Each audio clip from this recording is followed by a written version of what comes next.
പ്രിയമുള്ള കുട്ടികളെ, നമ്മളിനി ഈ ചാപ്റ്ററിൻ്റെ അവസാന ഭാഗം നമ്മളൊന്ന് ഡിസ്കസ് ചെയ്യണം. ഇതിൽ വേവ്സിൻ്റെ പ്രത്യേകതകളെക്കുറിച്ച് മാത്രമാണ് ഇനി നമുക്ക് ഈ ചാപ്റ്ററിൽ പറയാനുള്ളത്. വേവ്സിൻ്റെ പ്രത്യേകതകൾ, ഇലക്ട്രോ മാഗ്നറ്റിക് വേവ്സിൻ്റെ പ്രത്യേകതകൾ നമ്മൾ കഴിഞ്ഞ ക്ലാസ്സിൽ പറഞ്ഞിട്ടുണ്ടായിരുന്നു.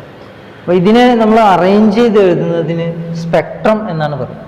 ഇലക്ട്രോ മാഗ്നറ്റിക് സ്പെക്ട്രം ഫ്രീക്വൻസിയുടെയും വേവ് ലെങ്ത്തിൻ്റെയും അടിസ്ഥാനത്തിൽ ഫ്രീക്വൻസി കൂടുന്നതിനനുസരിച്ചുള്ള ഓർഡറിലോ അല്ലെങ്കിൽ wave length കൂടുന്നതിനനുസരിച്ചുള്ള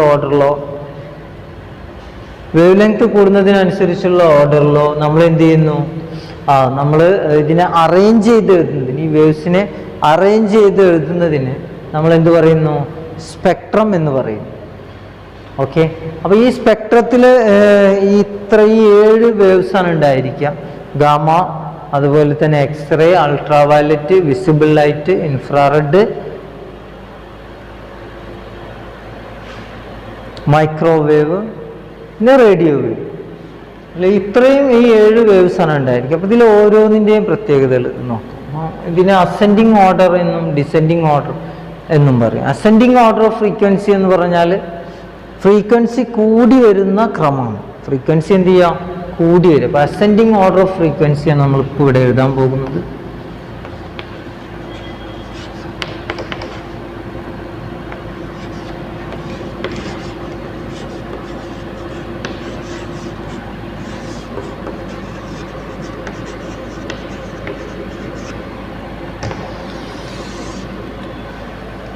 ascending order of frequency. Ascending order of frequency എന്ന് പറഞ്ഞാൽ ഫ്രീക്വൻസി കൂടി വരുന്ന ക്രമമാണ്.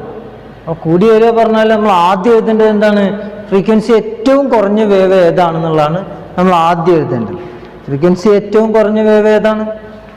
ഫ്രീക്വൻസി ഏറ്റവും കുറഞ്ഞ വേവ് റേഡിയോ വേവ് ആണ്. ഏതാണ് ഒന്നാമത്തത്? Radio wave.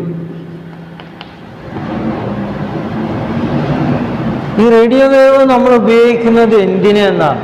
റേഡിയോ വേവ്സ് നമ്മൾ ഉപയോഗിക്കുന്നത് കമ്മ്യൂണിക്കേഷന് വേണ്ടിയിട്ടാണ് ഉപയോഗിക്കുന്നത്. കമ്മ്യൂണിക്കേഷൻ, നമ്മുടെ മൊബൈൽ കമ്മ്യൂണിക്കേഷൻ, അതുപോലെ TV കമ്മ്യൂണിക്കേഷൻ, അതിനൊക്കെ വേണ്ടിയിട്ട് നമ്മൾ എന്ത് ചെയ്യുന്നു? റേഡിയോ വേവ്സ് സാധാരണ ഉപയോഗിക്കുന്നു. അതുപോലെ AM, FM ഒക്കെ ഇല്ലേ, നമ്മൾ റേഡിയോ, TV, അതുപോലെ തന്നെ മൊബൈൽ, ഇതുപോലെയുള്ള കമ്മ്യൂണിക്കേഷൻസിന് വേണ്ടിയിട്ടാണ് നമ്മൾ റേഡിയോ വേവ്സ് ഉപയോഗിക്കുന്നത്. വളരെ ഹാംഫുൾ അല്ലാത്ത, അതായത് ലൈഫിനെ നെഗറ്റീവായി ബാധിക്കാത്ത ഒരു ഇലക്ട്രോ മാഗ്നറ്റിക് വേവാണ് എന്ത്? Radio wave. കമ്മ്യൂണിക്കേഷനാണ് ഇതിൻ്റെ പ്രധാനപ്പെട്ട ഉപയോഗം. എന്താണ്? കമ്മ്യൂണിക്കേഷൻസ് ആണ്. അതുപോലെ തന്നെ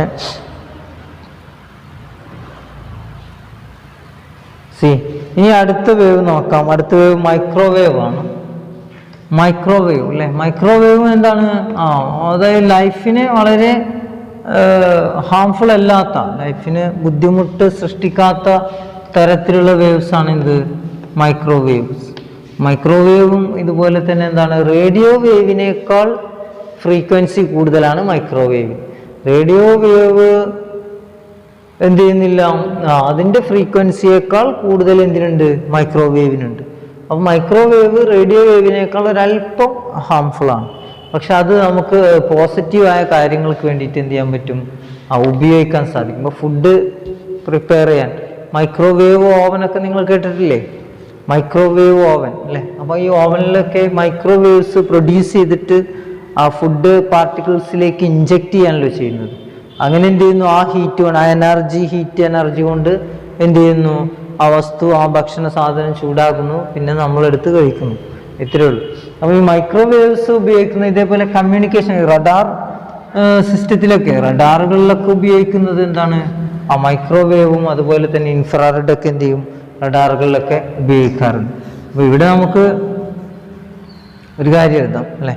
ഫുഡ്, മൈക്രോവേവ് ഓവനുകളിൽ എന്ത് ചെയ്യാം? നമുക്ക് മൈക്രോവേവ്സ് ഉപയോഗിക്കാം. പിന്നെ എവിടെ ഉപയോഗിക്കാം മൈക്രോവേവ്സ്? റേഞ്ച് അല്ലേ?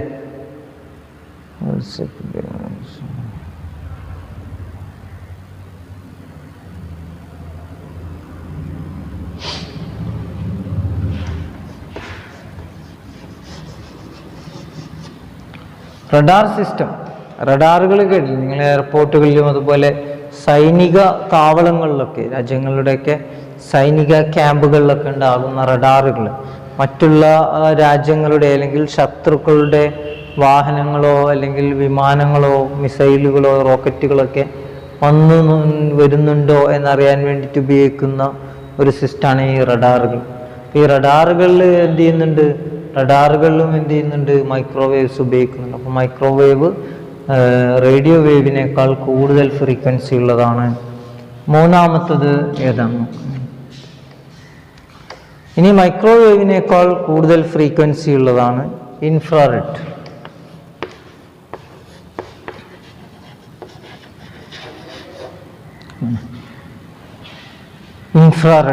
ഇൻഫ്രാറെഡിന് നമ്മൾ IR എന്ന് പറയും.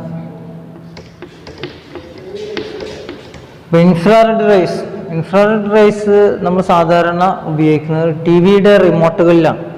TV റിമോട്ടുകളിൽ നമ്മൾ എന്ത് ഉപയോഗിക്കുന്നുണ്ട്?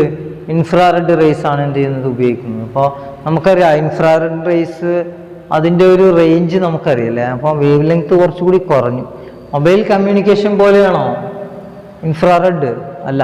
എന്താണ് അതിനുള്ള ഒരു റേഞ്ച് അതിനേക്കാൾ കുറവാണ്. ഇപ്പോൾ നമ്മൾ ഏകദേശം ഒരു 20-25 മീറ്ററൊക്കെയാണ് മാക്സിമം ഒരു റിമോട്ട് അല്ലേ?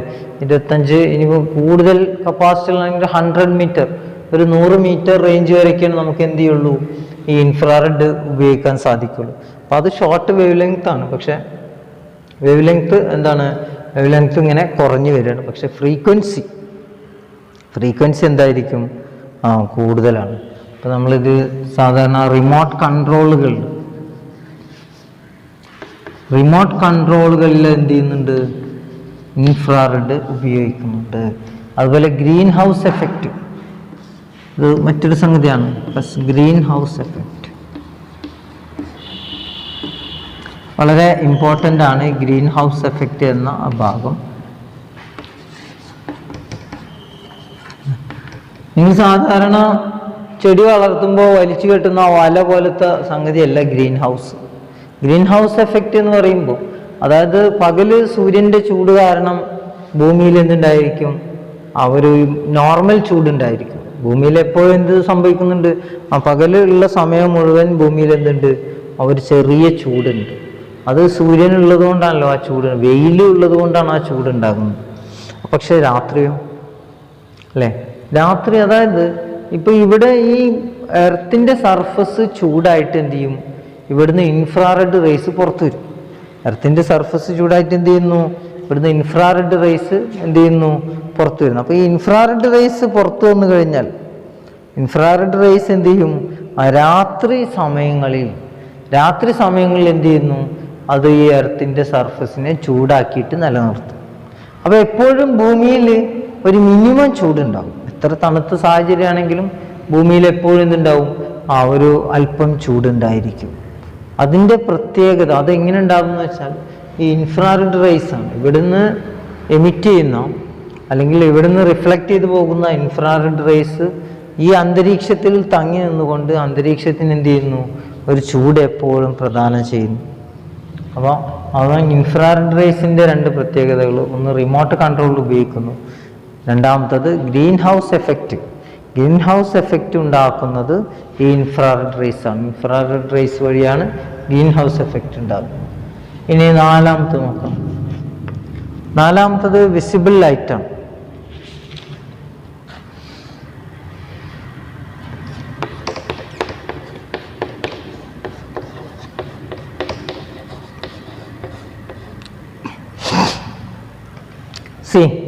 Visible light.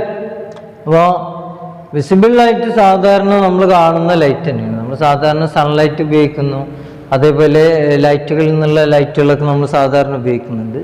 അപ്പോൾ ഇതേ ലൈറ്റ് തന്നെയാണ് വിസിബിൾ ലൈറ്റ്. അതിന് പ്രത്യേകിച്ച് പ്രത്യേകതയൊന്നുമില്ല. നമ്മൾ കാണുന്നു അല്ലേ, നമ്മൾ കാണാൻ വേണ്ടി ഉപയോഗിക്കുന്ന വിസിബിൾ ലൈറ്റ് തന്നെ.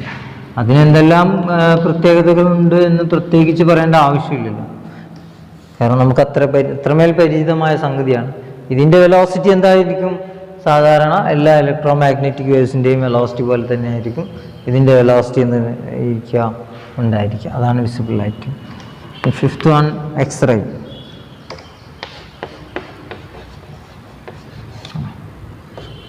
ഞാൻ കഴിഞ്ഞ ക്ലാസ് പറഞ്ഞിട്ടുണ്ടായിരുന്നു. എക്സ്റേ അല്ലെ മെഡിക്കൽ രംഗത്താണ് എന്ത് ചെയ്യുന്നത്, മെഡിക്കൽ ട്രീറ്റ്മെന്റിന് ഉപയോഗിക്കുന്നതാണ് എന്ത് എക്സ്റേ.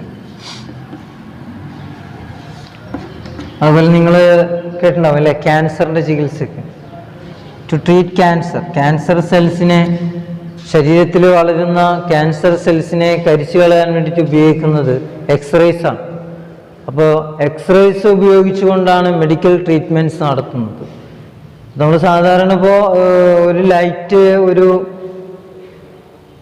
വസ്തുവിലേക്ക് അടിച്ചു കഴിഞ്ഞാൽ ആ വസ്തുവിൻ്റെ ഷാഡോ ആ ചുമരിൽ അല്ലെങ്കിൽ സ്ക്രീനിൽ ഉണ്ടാവും.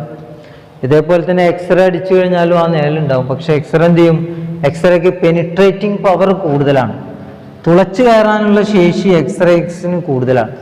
അപ്പോൾ കഴിഞ്ഞ ക്ലാസ്സിൽ പറഞ്ഞ പോലെ മാംസത്തിനെ തുളച്ചു കയറുകയും ബോൺസിൻ്റെ എല്ലുകളുടെ ഷാഡോ സ്ക്രീനിൽ ഉണ്ടാവുകയും ചെയ്യും. ആ മാംസത്തിലൂടെ എന്ത് ചെയ്യുന്നു, ആ ലൈറ്റ് തുളച്ചു പോകും. അപ്പോൾ ഈ എല്ലുകളുടെ ഷാഡോ ആണ് ഉണ്ടാകുന്നത്. ആ ഷാഡോ ആ ഇമേജുകളെ സ്ക്രീൻ പ്രിന്റ് ചെയ്ത് എടുക്കുകയാണ്. എടുത്തു കഴിഞ്ഞാലാണ് നമ്മൾ ഹോസ്പിറ്റലുകളിൽ ചെന്ന് കളക്ട് ചെയ്യുന്ന എക്സ്റേ എന്ന് പറയുന്ന സംഗതിയാകുന്നത്. അപ്പോൾ വല്ല ഫ്രാക്ചറോ മറ്റോ ഉണ്ടെങ്കിൽ, സ്ക്രാച്ചോ മറ്റോ ഉണ്ടെങ്കിൽ അതിൽ ആ നിഴലിൽ തെളിഞ്ഞ് കാണാൻ സാധിക്കും. അപ്പോൾ ആ നിഴൽ വെച്ചിട്ടുള്ള ട്രീറ്റ്മെൻ്റ് ആണത്. ഓക്കെ, അപ്പോൾ മെഡിക്കൽ ട്രീറ്റ്മെൻറ്റിന് എന്തുപയോഗിക്കുന്നുണ്ട്, എക്സ്റേ ഉപയോഗിക്കുന്നുണ്ട്. അതുപോലെ തന്നെ ക്യാൻസർ സെല്ലുകളെ കരിച്ചു കളയാൻ വേണ്ടിയിട്ട്, ക്യാൻസറിനെ കരിച്ചു കളയാൻ വേണ്ടിയിട്ട് ഉപയോഗിക്കുന്നത് എക്സ്റേസ് ആണ്. മനുഷ്യൻ്റെ ശരീരത്തിൽ ആവശ്യത്തിലധികം വരുന്ന സെല്ലുകൾ ഉണ്ടാവുക, ആവശ്യത്തിലധികം അല്ലെങ്കിൽ അവന് ഇപ്പോൾ ഉപയോഗപ്പെടുത്താൻ സാധിക്കാത്ത തരത്തിലുള്ള സെല്ലുകൾ വളർന്നു വരുന്നതാണ് ക്യാൻസർ. ആ ക്യാൻസറിനെ കരിച്ചു കളയാൻ വേണ്ടിയിട്ട് എന്ത് ചെയ്യുന്നുണ്ട്, എക്സ്റേസ് ഉപയോഗിക്കുന്നുണ്ട്. പക്ഷേ എക്സ്റേ കൂടുതലായി ഉപയോഗിച്ചു കഴിഞ്ഞാൽ അതിൻ്റെ ആ എഫക്റ്റ് മനുഷ്യ ശരീരത്തിലേക്ക് കടന്നു വന്നു കഴിഞ്ഞാൽ സ്വാഭാവികമായിട്ടും മുടി കൊഴിയാണ് ചെയ്യുക അല്ലേ.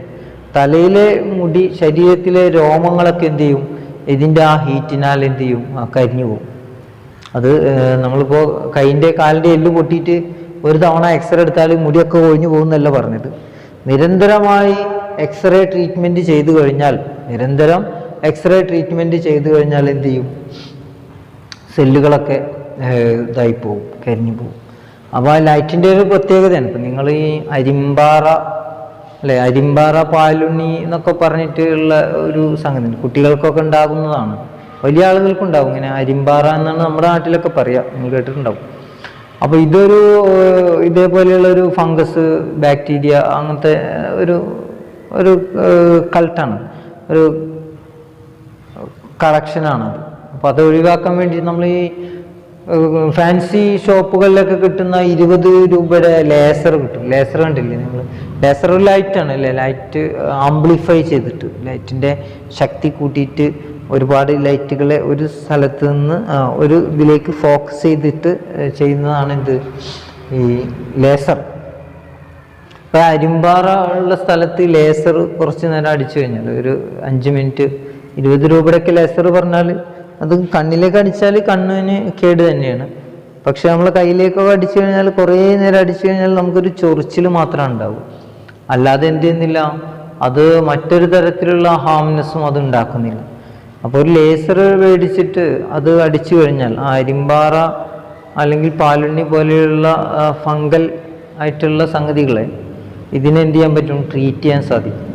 അപ്പോൾ നമ്മൾ മുഖത്തൊക്കെ ആണെങ്കിൽ അത് ചെയ്യരുത് ഒരിക്കലും. കാരണം മുഖത്ത് എന്തെങ്കിലും സംഭവിച്ചു കഴിഞ്ഞാൽ സംഭവിക്കുക ആദ്യം കണ്ണിനായിരിക്കും. പിന്നെ കണ്ണിന് എന്തെങ്കിലും പറ്റിയിട്ട് ഇങ്ങനെ ഒരു വീഡിയോയിൽ മാഷ് പറഞ്ഞതാണെന്ന് പറഞ്ഞിട്ട് ഒരു കാര്യം ഉണ്ടാവില്ല. സംഭവം ഞാൻ അകത്താവും, പക്ഷെ പറഞ്ഞിട്ട് നിങ്ങളെ കാര്യം കഷ്ടാവും. അപ്പോൾ അതുകൊണ്ട് തന്നെ കൈ പോലെയുള്ള അപകടം കുറഞ്ഞ ശരീരഭാഗങ്ങളിലുണ്ടെങ്കിൽ തന്നെ ഈ 20 രൂപയുടെ ലേസർ മേടിച്ചിട്ട് നിങ്ങൾക്ക് എന്ത് ചെയ്യാൻ സാധിക്കും, നിങ്ങൾക്കത് അടിച്ച് നോക്കാൻ സാധിക്കും. ഒരു 5 മിനിറ്റ് 6 മിനിറ്റ് നേരം നമ്മളതിങ്ങനെ നിർത്താതെ ആ ഭാഗത്ത്, ഇപ്പോൾ എവിടെയാണ് അരിമ്പാറുള്ളത് വെച്ചെങ്കിൽ അവിടേക്ക് ഇങ്ങനെ അടിച്ചു കൊടുക്കുക ഒരു 5 മിനിറ്റ് നേരം. പിന്നെ അത് 2 ദിവസം കഴിഞ്ഞാൽ അത് കൊഴിഞ്ഞു പോകും.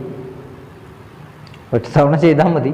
2 ദിവസങ്ങൾ കഴിഞ്ഞാൽ എന്ത് ചെയ്യും, ആ അരിമ്പാറ എന്ത് ചെയ്തോളും, കൊഴിഞ്ഞു പോയിക്കോളും.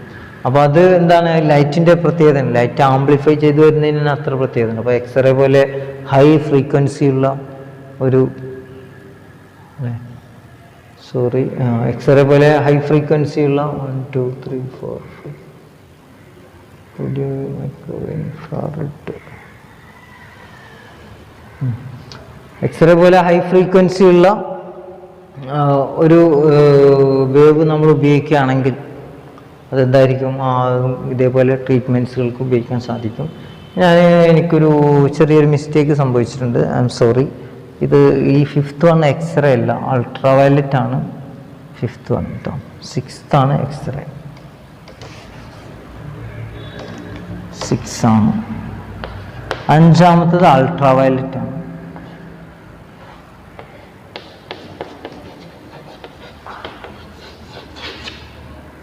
അൾട്രാവയലറ്റ്, ഈ അൾട്രാവയലറ്റ് നമുക്ക് വളരെ പരിചിതമാണല്ലേ. UV എന്നാണ് നമ്മൾ വിളിച്ചത്, UV. ഓക്കെ. അപ്പോൾ അൾട്രാവയലറ്റ് UV എന്നാണ് അറിയപ്പെടുന്നത്. ഇതുകൊണ്ട് നമുക്ക് ഒരുപാട് ഉപകാരങ്ങൾ നിങ്ങൾ കേട്ടിട്ടുണ്ടാവും. ഈ ഓസോൺ ലെയർ ഇല്ലേ, അത് ഈ അറ്റ്മോസ്ഫിയറിലെ ഒരു ലെയറാണ് ഈ ഓസോൺ. അപ്പോൾ ഈ ഓസോൺ ലെയർ ഉള്ളത് കൊണ്ട് തന്നെ ഹാംഫുൾ ആയിട്ടുള്ള റേസിനെ, സണ്ണിൽ നിന്ന് വരുന്ന അല്ലെങ്കിൽ നക്ഷത്രങ്ങളിൽ നിന്ന് വരുന്ന റേസിനെ ഈ ഓസോൺ ലെയർ ബ്ലോക്ക് ചെയ്തിരിക്കുന്നു എന്നാണ് മനസ്സിലായിട്ടുള്ളത്. അപ്പോൾ ഓസോൺ ലെയറിന് ഹോൾസ് വരുമ്പോൾ അതിലൂടെ ഈ അൾട്രാവയലറ്റ് റേസ് കടന്നു വന്നിട്ട് ലൈഫിനെ നെഗറ്റീവായി ബാധിക്കുകയാണ് ചെയ്യുന്നത്. അപ്പോൾ ഈ ഒരു സംഗതി ഒഴിവാക്കാൻ വേണ്ടിയിട്ട് ഇവിടെ നിന്നുള്ള കാർബൺ എമിഷൻ കുറക്കാൻ വേണ്ടിയിട്ടുള്ള ശ്രമങ്ങളൊക്കെ നടക്കുന്നുണ്ട്. പക്ഷേ അത് അത്രമാത്രം ശരിയാണോ എന്നും അറിയില്ല. പക്ഷെ എങ്കിൽ പോലും ഈ ultraviolet rays ozone layer holes വീണ് കഴിഞ്ഞാൽ, ഓസോൺ ലെയറിന് ഹോൾസ് വീണ് കഴിഞ്ഞാൽ അതിലൂടെ നേരിട്ട് എർത്തിലേക്ക് വരികയും എർത്തിലെ ലൈഫിനെ നെഗറ്റീവായി ബാധിക്കുകയും ചെയ്യും. അപ്പോൾ ഈ അൾട്രാവയലറ്റ് റേസിനൊരു പ്രത്യേകത, അത് ജംസിനെയൊക്കെ, അതായത് കീടാണുക്കളെയൊക്കെ നശിപ്പിക്കാൻ ശേഷിയുള്ള തരത്തിലുള്ള റേസാണ് എന്ത്, അൾട്രാവയലറ്റ്. അപ്പോൾ അതുകൊണ്ട് ട്രീറ്റ് ചെയ്ത വാട്ടർ ആളുകൾ കുടിക്കാറുണ്ടല്ലേ, UV treated water, UV filter എന്നൊക്കെ നിങ്ങൾ കണ്ടിട്ടുണ്ടാവും. ഈ ബസ് സ്റ്റോപ്പുകളിലും സ്ഥാപനങ്ങളിലൊക്കെ വെള്ളം കുടിക്കാൻ വെച്ച സ്ഥലത്ത് UV ട്രീറ്റഡ് വാട്ടർ എന്നോ അല്ലെങ്കിൽ UV ഫിൽറ്റർ എന്നൊക്കെ എഴുതി വെച്ചിട്ടുണ്ടാവും. അത് അൾട്രാവയലറ്റാണ്. അപ്പോൾ അൾട്രാവയലറ്റിന് അങ്ങനെ ഒരു പ്രത്യേകത കൂടിയുണ്ട്. അൾട്രാവയലറ്റിന് എന്തുണ്ട്, ഇതേപോലെ ഒരു പ്രത്യേകത, വാട്ടറൊക്കെ പ്യൂരിഫൈ ചെയ്യാനുള്ള വാട്ടർ പ്യൂരിഫിക്കേഷൻ എന്തുപയോഗിക്കുന്നു, അൾട്രാവയലറ്റ് ഉപയോഗിക്കുന്നുണ്ട്. അൾട്രാവയലറ്റിനേക്കാൾ സ്ട്രോങ് കൂടിയതാണ് ഇത്, അൾട്രാവയലറ്റിനേക്കാൾ ശക്തി കൂടിയതാണ് എക്സ്റേ. ഓക്കെ. അപ്പോൾ എക്സ്റേ എന്താണ്, മെഡിക്കൽ ട്രീറ്റ്മെൻറ്റിന്, ക്യാൻസർ പോലെയുള്ള അസുഖങ്ങളുടെ ട്രീറ്റ്മെൻറ്റിന് എന്ത് ചെയ്യുന്നുണ്ട്, അത് ഉപയോഗിക്കുന്നുണ്ട്. ഇനി 7th വൺ ഗാമ റേസ് ആണ്.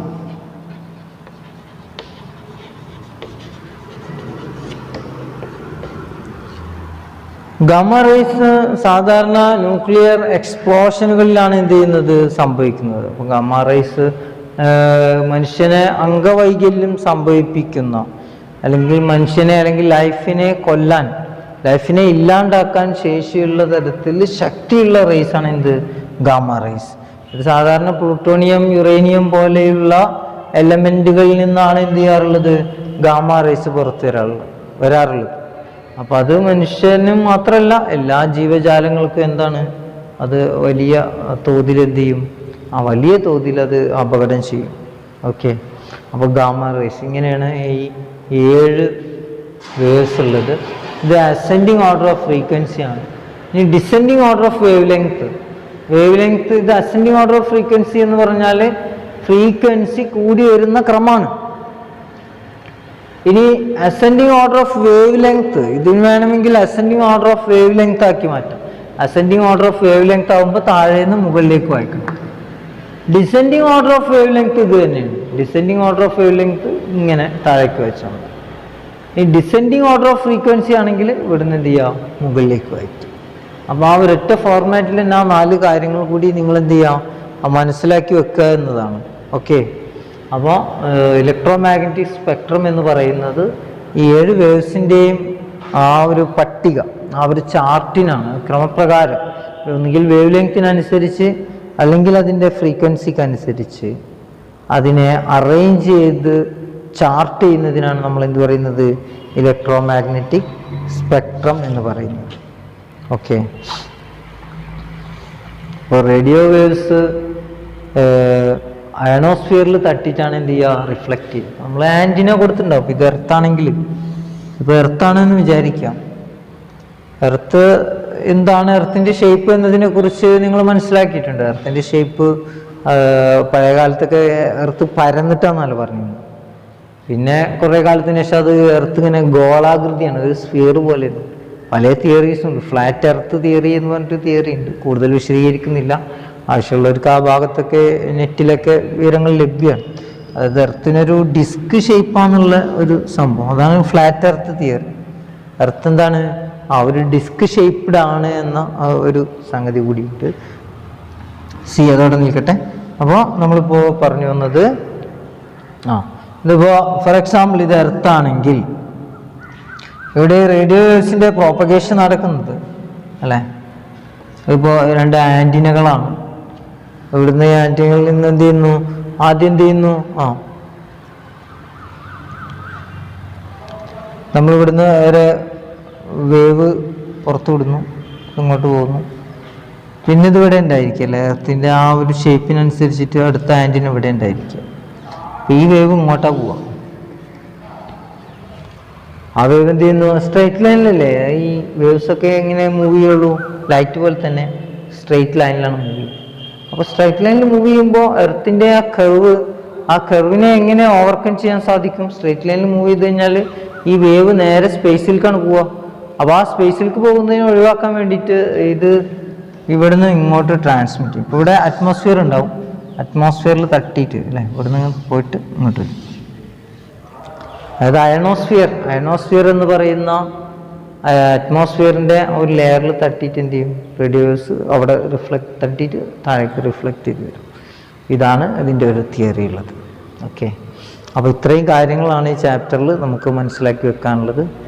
അപ്പോൾ ഇതിൽ മറ്റൊരു കാര്യമാണുള്ളത്, ഇതിൻ്റെ ഫസ്റ്റ് ഭാഗത്ത് പറയേണ്ടതായിരുന്നു, പക്ഷെ പറയാൻ വിട്ടുപോയതാണ്. 4 കാര്യങ്ങൾ, 4 ചെറിയ കാര്യങ്ങൾ, മാക്സ്വെൽസ് ഇക്വേഷൻസ് എന്ന് പറയുന്നത്.